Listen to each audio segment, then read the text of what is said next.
Tikman mo ulit naman. Sige na ulit. Hindi nakita. Ayan. Ang tatlong mga buntis. Ay! Ba-delete ka? Oy, hindi. Hindi. Ginagawa lang istorya. Defense na defense. Defense na defense? Sis, wala pa sis. May panay ka. O, yan din yung sinabi niya kay Ate Ros, kay Yuan. O sige, paano mabubuo? Ha? Paano mo? Yung delayed. Delayed gratification.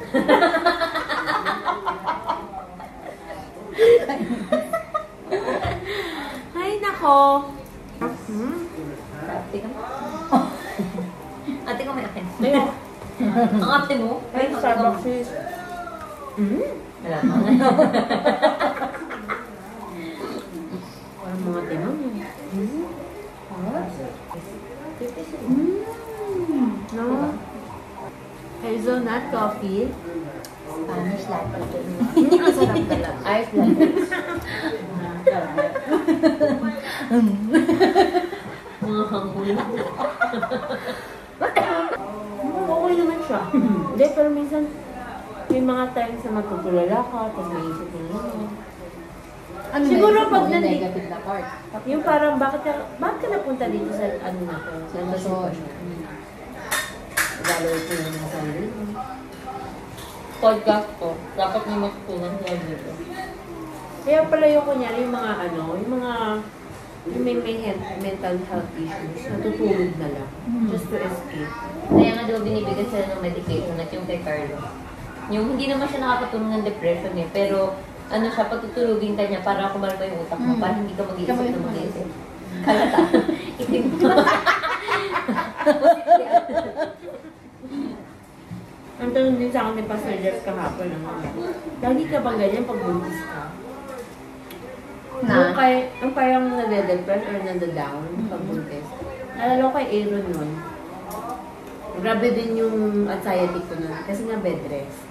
For almost 2 months ako nun. Na wala kang magawa sa sarili mo. Hindi pa lang ako like that. Ang ginawa ko doon therapy, yung grateful, what are the things that you are grateful for every day? Sulat ko yun. O, ba't hindi yung ginawa yun ngayon? Ngayon, sa dami mong ginagawa sis, hindi ako makaano, parang pipilit ko na ibalik yun, pero hindi ko siya maipasok sa ano ba.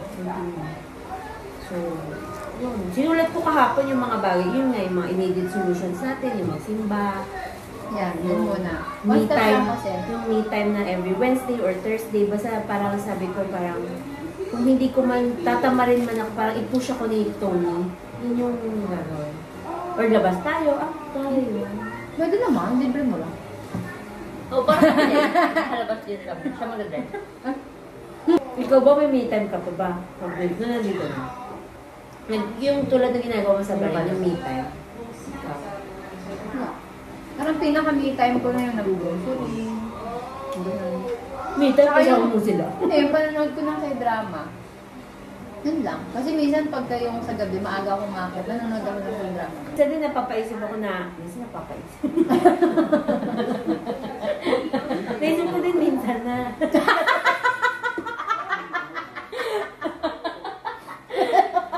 Kaya ako nalala, mali pala talaga. Ang ulit niya pa. kung magbabasa ka ng libro, wag yung mga puro skills, puro about personality development, puro about leadership or what. Pumunta ka dun ka sa mga fiction. Sci-fi. Oo. Kasi para mapunta ka lang sa other world. Lahat daw ng mga tao na nag-work sa online, like mga VA, kamay daw dapat ang parang stress reliever mo. Kasi pagod siya eh. So, dapat yung, kunyari, yung other hobby mo, like mag-plant ka, mag-drawing, yung iba nag-sculpture, yung mga pot, yung mga ganun. Babakat niya yung kamay. Wow! Ginamit yung kamay ko. Eh, wala akong talent sa ganun. Magbe-makeup lang or cooking. Sabi naman doon, cooking yan. Well, okay. Ngayon ko na nga ulit nagluto eh.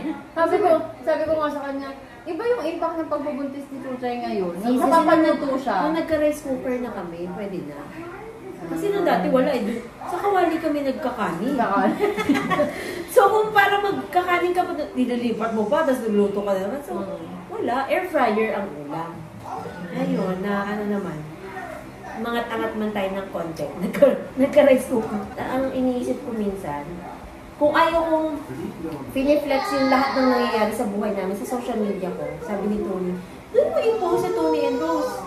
Oo. Kasi, gawin mo bang vlog? Gawin mo bang magkwento ka ba doon? Kasi yun nawala sa akin. Di ba dati nakatulong yun nung gumawa ko ng website. Ako, may susulat website lahat. ako eh. Rob's Reality naman. Nandun ako sa Barino. Tapos meron din akong page. May ang pangalan, My Wounded Self.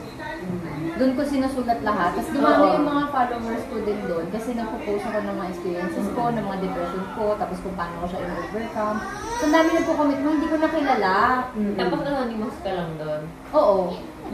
Kasi kapag sa utak lahat, yung planning mo, pag hindi mo siya sinulat talaga, Exactly. nakaka-stress din talaga siya. Ruth, hilmahan naman!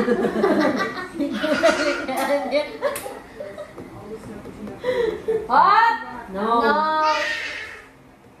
No! To be continued. Mga 12 minutes na tayo.